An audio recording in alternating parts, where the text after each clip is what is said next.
Bienvenue sur le podcast international du barreau fédéral allemand One World, One Legal Profession. Je m'appelle Riyad Khalil Hassanain, je suis avocat à Berlin et au barreau fédéral allemand responsable de l'Afrique du Nord. Et tout d'abord, je voudrais te féliciter, ou vous féliciter, cher Hervé Chemouli, pour votre présidence. On a déjà rencontré à Madrid, n'est-ce pas? Et peut-être on peut commencer. Pourriez-vous vous présenter à notre public en quelques mots? Oui, c'est ce que je vais faire. D'abord, je tiens à vous remercier et remercier vos publics d'accepter que je puisse parler en français parce que effectivement, les idées en anglais sont bien là, mais parfois les mots n'y arrivent pas. Je vous remercie. C'est une facilité que vous m'avez accordée. Alors, pour me présenter en quelques mots, je suis avocat depuis 1978. Je suis associé du cabinet Chemouli Profession Libérale. C'est un cabinet qui est destiné uniquement aux professions libérales et également aux fusions et acquisitions. Nous avons pris la marque de ces avocats et dans le cadre de mes activités, je m'occupe surtout de droit des sociétés, droit des affaires. Alors, le plus important, c'est de savoir que j'ai pris cette présidence de l'Union internationale des avocats à compter du 30 octobre dernier, en même temps que ce congrès qui s'est tenu à Madrid, qui était pour la première fois un congrès hybride. Avant d'accéder à la présidence de l'UIA, j'ai également exercé des fonctions institutionnelles au sein du Conseil de l'Ordre des avocats du barreau de Paris et j'ai également fait des activités qui sont des activités ordinales auprès du Conseil national des barreaux. Je continue de travailler pour la profession parce que j'ai la qualité d'expert pour tout ce qui concerne les opérations au sein des cabinets d'avocats et donc dans le cadre de la commission structure professionnelle. Voilà. Alors, mes relations avec l'international, elles sont liées au fait que très tôt, j'ai eu une activité au sein de la commission internationale du barreau de Paris, puis ensuite une activité internationale auprès du Conseil national des barreaux et j'ai ouvert un cabinet de consultants à Casablanca au Maroc que j'ai fermé d'ailleurs récemment pendant la période du Covid parce que là, pendant 2 ans, il a été impossible de pouvoir travailler là-bas sur place. Voilà. Donc, à peu près le parcours que j'ai eu. C'est déjà très beaucoup. Oui. Pourriez-vous, en quelques phrases, expliquer à notre public qui n'a peut-être jamais entendu parler de l'UIA, ce que c'est l'Union internationale des avocats? C'est quoi l'UIA alors? Alors, je vais vous donner une présentation rapide, bien évidemment. En fait, cette association, c'était au départ une association franco-belge. Elle est d'une émanation belge. Elle a été créée en 1927. C'est une organisation mondiale et multiculturelle qui favorise le développement professionnel et l'échange international d'informations et d'idées. Elle promeut l'état de droit, défend l'indépendance et la liberté des avocats dans le monde et renforce l'amitié, la collégialité et le réseautage entre ses membres. Dans toutes ses missions, l'UIA veille tout particulièrement à promouvoir et préserver les principes essentiels de la profession d'avocat, et notamment la liberté d'exercice et l'indépendance. À ce titre-là, nous avons créé un département spécial au sein de l'UIA qui s'appelle UIA IROL pour Institute of Rule of Law. Pourquoi? Parce qu'il était nécessaire de promouvoir aujourd'hui l'état de droit et de se saisir des problématiques des droits de l'homme et notamment celles qui sont fondamentales dans le cadre de nos activités, la défense des avocats et la défense de la défense. L'UIA propose également des activités scientifiques tout au long de l'année dans les différents pays. On organise des séminaires, des formations, des événements qui sont reconnus au titre de la formation continue. Il faut savoir que dans le cadre du droit français et du droit professionnel français, nous avons l'obligation d'assurer 20 heures de formation, les avocats. Donc, ces formations sont également dispensées par l'UIA et elle permet de susciter des débats juridiques de haut niveau, puisque à l'intérieur de l'UIA, il y a 42 commissions et groupes de travail. Il faut savoir qu'aujourd'hui, l'UIA représente plus de 2 millions d'avocats dans le monde, qu'ils soient à titre individuel ou collectif, c'est-à-dire qu'on inclut les barreaux, les fédérations, et ça se répartit en 110 pays. 43 commissions scientifiques, on assure 30 événements par an, c'est-à-dire séminaires, formations, et également le plus important pour nous, c'est la possibilité, bien sûr, d'organiser le congrès, qui est le point le plus important de l'activité annuelle de l'UIA. Et nous le faisons à chaque fois dans des continents différents pour pouvoir à la fois donner un impact sur tout ce qui concerne l'Occident, mais également l'Orient, les États-Unis. On a une mise en place d'une localisation qui est une localisation tournante dans l'ensemble des continents. Voilà. C'est déjà très beaucoup. 2 millions d'avocats et 30 événements oui. et 110 pays. Tout Alors ça, peut-être on peut...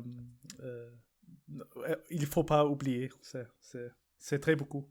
En temps de crise du corona, les voyages ont été très limités jusqu'à aujourd'hui. Oui. Beaucoup de gens n'ont pas pu assister à ce congrès annuel qui était à Madrid l'année dernière. Oui.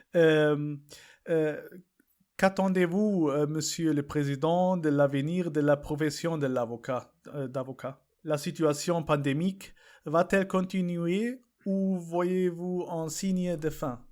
Alors, il y a aujourd'hui, il faut savoir que c'est vrai que les voyages ont été très limités et que nous n'avons pas pu organiser comme nous le voulions nos congrès précédents, puisqu'il faut savoir que le congrès de 2019 n'a pas pu se tenir et le congrès de 2020 non plus, du fait justement de cette pandémie.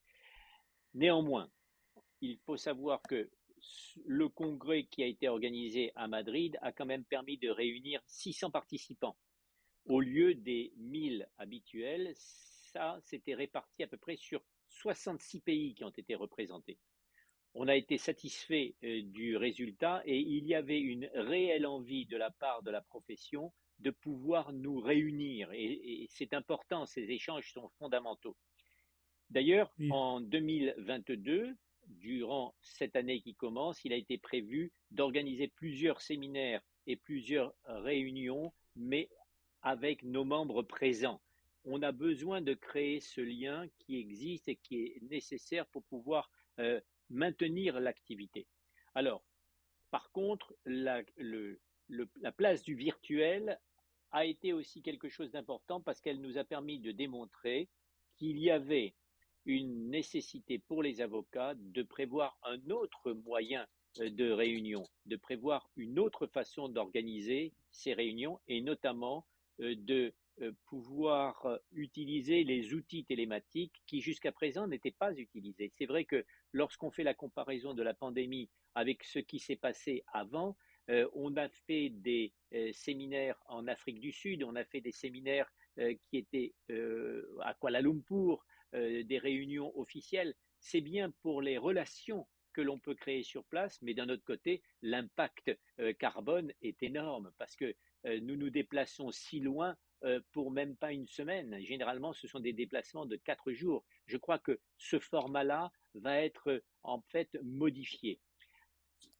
En ce qui concerne la fin de la pandémie, nous espérons en fait que, je lisais tout à l'heure une information selon laquelle en France, on considère qu'on a atteint le pic de la 5e vague. Donc, nous serions sur la voie de la fin de cette pandémie, entre guillemets, parce que on nous a promis simplement 4 vagues, on en est à la 5e, on espère qu'il n'y aura pas une 6e, on ne peut pas le dire, ça c'est très difficile, mais il était évident que les avocats ont été affectés par cette pandémie, surtout dans le cadre des activités judiciaires, car pour la première pandémie, c'est-à-dire ce qui s'est passé entre février 2020 Et avril 2020, les tribunaux étaient fermés, c'est-à-dire qu'on n'a jamais vu ça. Le pays Oui, c'est était ça. à l'arrêt, ça n'a jamais existé, jamais, jamais. Même pendant la guerre, les tribunaux travaillaient. Voilà. Donc, on espère que ceci va se développer sous une forme optimiste et que les nouveaux contacts qui ont été créés vont pouvoir perdurer. Votre présidence commence maintenant, on peut dire. Euh, le congrès annuel de l'UIA aura lieu l'année prochaine, ou c'est cette année, Oui. n'est-ce pas, à Dakar, au Sénégal. Qu'aimerez-vous réaliser pendant votre présidence?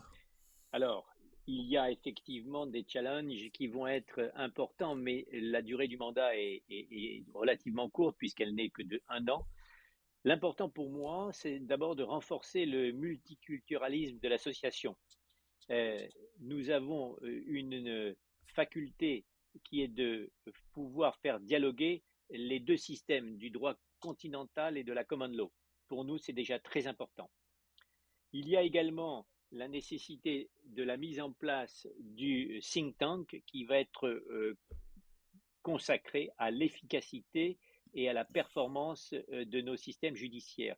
Il faut que vous sachiez qu'à l'heure actuelle, le Conseil de l'Europe travaille sur une élaboration d'une charte pour la profession d'avocat. Et nous souhaitons y apporter toute notre contribution parce qu'elle va être à la fois importante pour la régulation européenne de la profession, mais elle va servir d'exemple également à d'autres pays. Il faut savoir que le barreau du Japon s'est intéressé également à nos travaux. Donc c'est quelque chose qui, sur le plan international, va être très intéressant car on veut apporter non seulement le savoir-faire, mais aussi recueillir les informations de la part des autres de notre confrère. Et cette réflexion, elle aboutira définitivement lors de notre congrès de Dakar parce qu'on va consacrer un thème principal, notamment au rôle de l'avocat dans les institutions judiciaires. Quel défi la profession d'avocat doit-elle résoudre de manière la plus urgente actuellement, à votre avis? Alors d'abord, sur cette question qui est une question, si vous voulez, pertinente et à la fois difficile, il faut savoir que dans le cadre du fonctionnement des services, des systèmes judiciaires, il va falloir revoir le rôle de l'avocat. Comme l'indiquait récemment le rapporteur spécial sur l'indépendance des juges et des avocats, M. Diego Garcia Sayan, en fait, la pandémie de Covid-19 a mis à rude épreuve le fonctionnement de nos systèmes judiciaires partout dans le monde, aggravant le risque pour les justiciables de ne pas bénéficier d'une justice efficace, accessible et indépendante.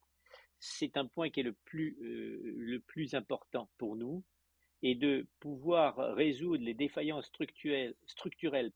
En effet, le virus a frappé sans discrimination. Ces effets, quant à eux, ils ont été discriminatoires.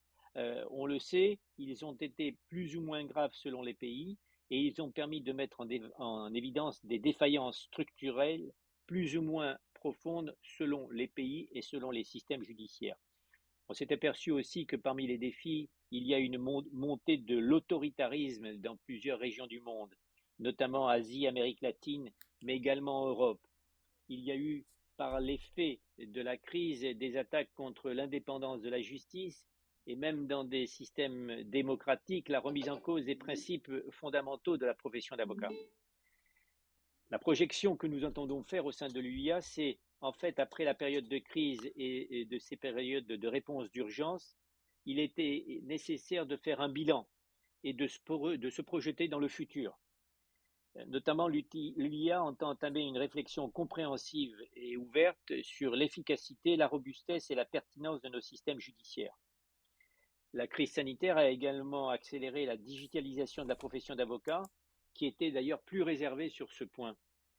L'utilisation des technologies modernes va différencier les cabinets d'avocats et les juristes d'entreprise qui souhaitent l'utilisation du big data et notamment l'analyse prédictive. L'intérêt pour l'UIA maintenant, c'est d'accompagner cette nécessité. Nous avons envisagé d'ailleurs de faire un partenariat avec notre sponsor LexisNexis, justement pour pouvoir faire cette promotion et donner les clés de l'utilisation de l'intelligence artificielle. Et l'état de droit nous échappe-t-il en temps de pandémie? Alors, c'est ce que j'ai abordé tout à l'heure. Oui, on peut dire que, en fait, il y a eu un impact par la pandémie. L'UIA et UIA-IROL se sont intéressés très vite à l'impact délétère de la pandémie et plus spécialement des mesures qui ont été prises dans le cadre de la pandémie sur l'état de droit et sur les droits et libertés fondamentales. À de nombreuses reprises, notre association a rappelé que bien que des situations exceptionnelles peuvent conduire à des mesures exceptionnelles, pour que ces dernières soient légitimes, elles doivent néanmoins offrir des garanties et être appropriées, et surtout proportionnées et limitées dans le temps. Il est important de constater qu'aujourd'hui, cette crise a été utilisée par certains gouvernements comme des prétextes pour contourner l'état de droit, en s'octroyant notamment des pouvoirs exécutifs et législatifs au nom des mesures exceptionnelles. Dans un bon nombre de cas, les mesures exceptionnelles s'installent de manière définitive, et ça, c'est inquiétant. Alors, il y a le rôle des avocats et des juges. Ils ont un rôle important à jouer pour défendre l'état de droit et ses principes, ainsi que les droits des citoyens. Et surtout, pendant cette période de crise. C'est pour cela que la défense de l'indépendance et la liberté de la profession d'avocat est un objectif cher à notre association. De même, UIA-IROL est resté vigilant pour que soient respectés sur un plan international les droits de la défense, et notamment ceux de nos confrères avocats en danger dans leur propre pays, simplement par le fait d'exercer leur mission. Nous avons exercé des missions en Turquie. Nous avons également envoyé des confrères sur des pays d'Amérique latine pour participer à ces observations dans le cadre des procédures pour montrer justement que l'UIA est présente et assure en fait cette continuité dans la défense de la défense. Et pour parler un peu de l'Allemagne et des avocats allemands, l'UIA est-elle attractive pour les avocats allemands? Et si oui, pourquoi? En fait, l'UIA n'est pas réservée uniquement à une catégorie d'avocats. Elle se présente avec un phénomène attractif en ce qu'elle inclut en son sein des praticiens individuels dans tous les domaines du droit qui sont répartis également en Allemagne en tant qu'avocats individuels, mais avocats de plus grandes structures, comme par exemple, Corp Legal ou Menold Besler, ainsi que des barreaux et organisations régionales. Le comité allemand est présidé actuellement par Claudia von Zyl. Il est très actif. Ce comité a même son groupe LinkedIn en allemand. Il organise des forums, et notamment le premier forum germanophone au Congrès de Madrid a été mis en place par le comité allemand. Tous les avocats germanophones ou germanophiles ont pu se retrouver et échanger sur des thématiques communes en allemand. Notamment, l'allemand est une langue officielle au sein de notre association. Des avocats allemands ont pris la présidence de cette association, notamment M. Bernd Reinmüller, qui a été un des présidents. Il y a des présidences tournantes. C'est sûr que les vocations se mettent en place au fur et à mesure, mais notre attractivité est en fait sur un plan international, et de nombreux confrères allemands ont pu échanger dans le monde entier à travers l'UIA. Donc je crois que ces forums régionaux et internationaux qui sont créés au travers de l'UIA constituent un des éléments importants de notre cohésion au sein du groupe. Très intéressant. Une dernière question, Monsieur le Président. Pourquoi nos publics devraient-ils rejoindre l'UIA s'ils ne l'ont pas encore fait? Alors, c'est une bonne question, en fait. C'est la notion de réseau. Il faut savoir que l'UIA représente d'abord un potentiel d'affaires.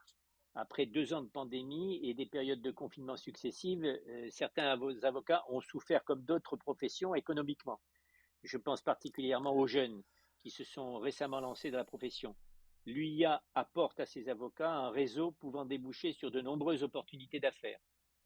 Par ailleurs, nous avons mis en place également un mentoring des jeunes. Pour les jeunes, justement, l'UIA met à disposition un réseau d'accompagnement où ils peuvent échanger et bénéficier de l'expérience d'un avocat plus âgé.